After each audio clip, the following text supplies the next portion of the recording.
नमस्कार दोस्तों। हमारी आज की कहानी है वो डिब्बा। चिलचिलाती जेठ की दोपहरी हो या सावन की घनघोर बारिश हो, सरला अपने बेटे आलेख की स्कूल बस के इंतजार में समय से पहले बस स्टॉप पे आकर खड़ी हो जाती थी।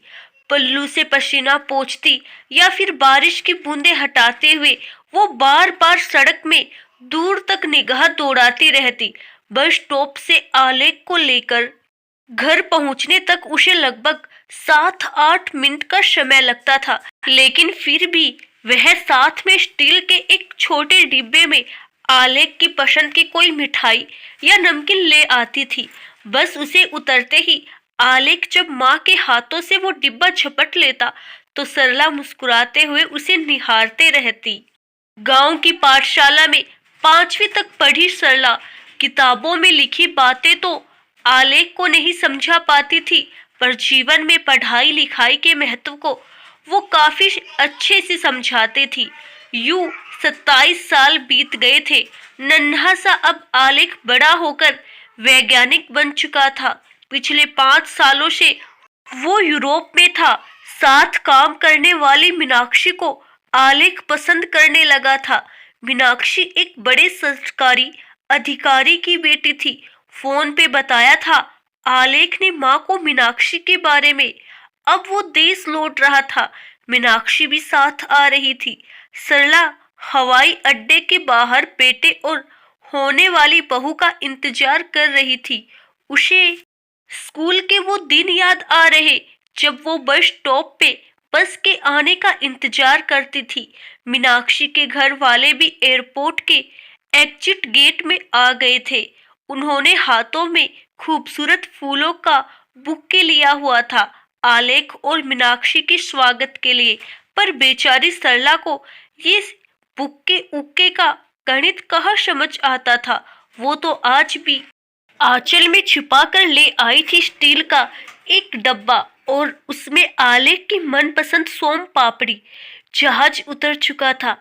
एग्जिट गेट में मेहमानों का इंतजार कर रहे लोगों की हलचल बढ़ गई थी। सारे लोग गेट के मुंह पे जमा हो गए थे, पर सरला जाने क्यों धीरे धीरे पीछे सरक रही थी। स्वागत के अंग्रेजी तौर तरीके ये बड़े बड़े लोगों का अंदाज कहाँ था उसके पास।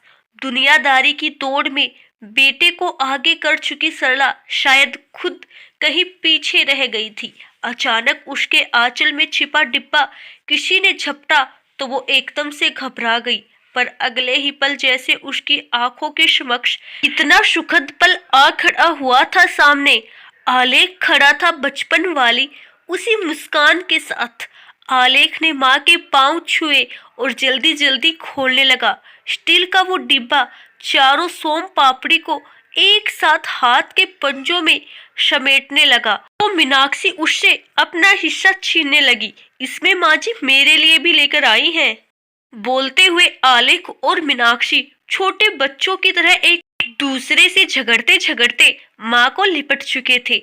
सरला निश्चित हो चुकी थी कि दुनिया का नामचीन वैज्ञानिक बन चुका आलेख अंदर से आज भी बालकपन का वही रूप लिए हुए है। बहन जी, हो सके तो इस सोम पापड़ी में चाशनी बनकर घुला आपका वात्सल्य और आपके संस्कार में एक छोटा हिस्सा मेरी बेटी मीनाक्षी को भी दे दीजिए। गुलदस्तों को एक तरफ रखते हुए मीनाक्षी के ताकतवर पिता हाथ जोड़ सरला के सामने खड़े थे। सभी की आंखें भीगी हुई थी मगर खुशी से। आशा करती हूँ दोस्तों आपको हमारी आज की कहानी जरूर पसंद आई होगी। धन्यवाद।